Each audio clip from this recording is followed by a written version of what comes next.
लोकतंत्र में जिसका भरोसा ही नहीं है, वहाँ चुनाव की बात क्या है। चुनाव में जीत और हार दो होती हैं। हमें भारतीय जनता पार्टी के बड़े बड़े नेताओं के मुंह से सुना है कि चंबल में डाकू बदमाश रहते हैं। मैं कह रहा हूँ आपके चैनल के माध्यम से कि चंबल में कभी कोई डाकू और बदमाश नहीं हुआ है। अन्याय के खिलाफ बगावत करने वाले बागी हुए हैं। भाई लूट तंत्र, पोलिंग में लूटना, डंप करना, धनबल का दुरुपयोग करना, प्रशासनिक मशीनरी का दुरुपयोग करना, सीधा क्लियर है। दिमनी का चुनाव पूरे देश में क्लियर है।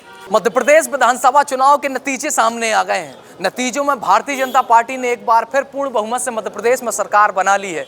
मध्य प्रदेश की सबसे हॉट सीट दिमनी विधानसभा से कांग्रेस के प्रत्याशी रविंद्र तोमर जी हमारे साथ मौजूद है, जिससे उनका सीधा मुकाबला केंद्रीय मंत्री दिग्गज नेता भारतीय जनता पार्टी के नरेंद्र सिंह तोमर से सीधा मुकाबला था। क्या नतीजे आए हैं, हार का सामना करना पड़ा, समीक्षा बैठक बुलाई थी कमलनाथ जी ने, क्या कुछ बातें निकलकर सामने आई? देखिए, हमारे यहाँ समीक्षा करने का बहुत बड़ा विषय नहीं था। हमारे यहाँ तो केंद्रीय मंत्री नरेंद्र सिंह जी तोमर ने लोकतंत्र की सीधी सीधी हत्या की है। लोकतंत्र में उनका कोई भरोसा नहीं है। इस बार ये बात क्लियर हो गई। और भारतीय जनता पार्टी का इतना बड़ा नेता, माननीय मोदी जी के नवरत्नों में से वो गिने जाते हैं। लोकतंत्र में जिसका भरोसा ही नहीं है, वहाँ चुनाव की बात क्या है। चुनाव में जीत और हार दो होती हैं, लेकिन जीत और हार हंस के स्वीकार करना चाहिए। लेकिन बात ये जिसका लोकतंत्र पर भरोसा ही नहीं है, अपने आप में कॉन्फिडेंस ही नहीं है, क्योंकि कभी ज़मीन पर काम नहीं किया, लोगों के बीच नहीं गए, लोगों से मिले नहीं, आज तक कोई कार्यालय नहीं बनाया, 2 बार से सांसद हैं वहाँ से।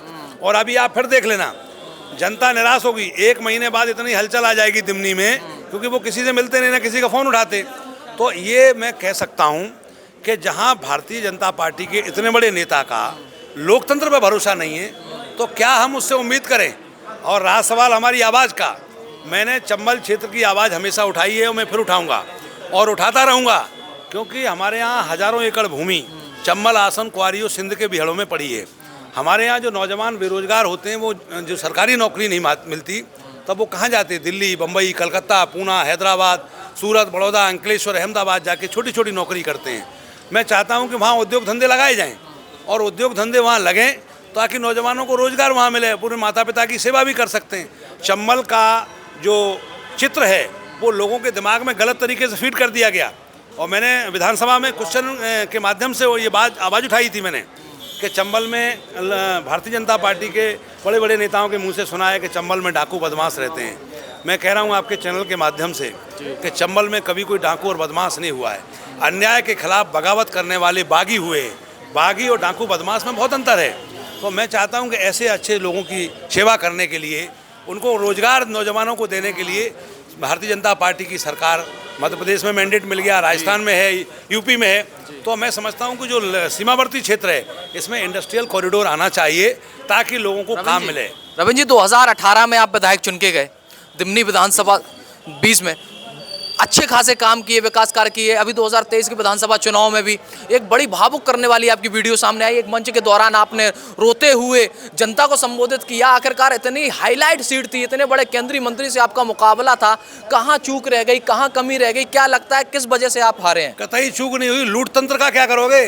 जब प्रशासन पूरा सहयोग कर रहा है, पोलिंग लूट रहे, उसका क्या करोगे? अच्छा भाई, कहीं चूक नहीं हुई। जनता हमें आज भी चाहती है, कल भी चाहती है, तो भविष्य में भी चाहती है, क्योंकि इतना डायनेमिक आदमी जनता के पास एक है, रविंद्र सिंह भड़ोसा, जो उनकी आवाज उठाता है। तो वो तो चाह रहे थे और आज भी चाह रहे, भविष्य में भी। आज आप दिमनी में पूछ लो तो लोग कहेंगे हमारे लिए आवाज उठाने वाला कोई आदमी है, लड़ने वाला, तो वो रविंद्र सिंह भड़ोसा है। कुछ कमाल कर दिया क्या नरेंद्र सिंह तोमर ने दिमनी में? भाई लूट तंत्र, पोलिंग में लूटना, डंप करना, धनबल का दुरुपयोग करना, प्रशासनिक मशीनरी का दुरुपयोग करना, सीधा क्लियर है। दिमनी का चुनाव पूरे देश में क्लियर है। आपने लिख कर दिया था कुछ नोटिस जी? मुख्य निर्वाचन आयोग को, राज्य निर्वाचन आयोग को, मैंने सबको, मेरे पास फाइल है, रिकॉर्ड है, आपको दे सकता हूँ। पूरा रिकॉर्ड है मेरे पास। कोई कार्रवाई हुई? कोई कार्रवाई नहीं हुई। अच्छा, चुनाव के पहले नरेंद्र सिंह तोमर के पुत्र प्रबल सिंह तोमर का वीडियो कुछ वायरल हुआ, तो लग रहा था कि यार दिमनी विधानसभा से कहीं हार ना हो जाए, लेकिन अच्छे खासे वोटों से जीत गए। देखिए, मैं कह रहा हूँ लोकतंत्र का विश्वास ही नहीं है। जब आप लूट तंत्र करोगे जी, तो जीतने हारने का प्रश्न कहाँ है? हार तो आप उसी समय गए जब आपका लोकतंत्र से भरोसा उठ गया। तो नरेंद्र सिंह तोमर तो उसी समय हार गए, तो जीतने का प्रश्न नहीं है। कहाँ जनता उनको इस बात को मान रही है? रहा सवाल इसका कि 10,000 करोड़ का जो वीडियो आया है, वो वीडियो सच है।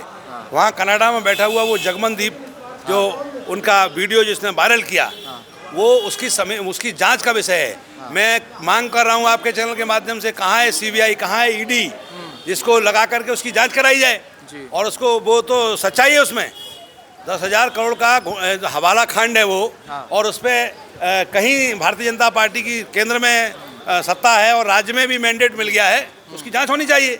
मुख्यमंत्री की दौड़ में है नरेंद्र सिंह तोमर जी। ये तो उनकी पार्टी जाने, उससे मुझे क्या इस्तीफा के।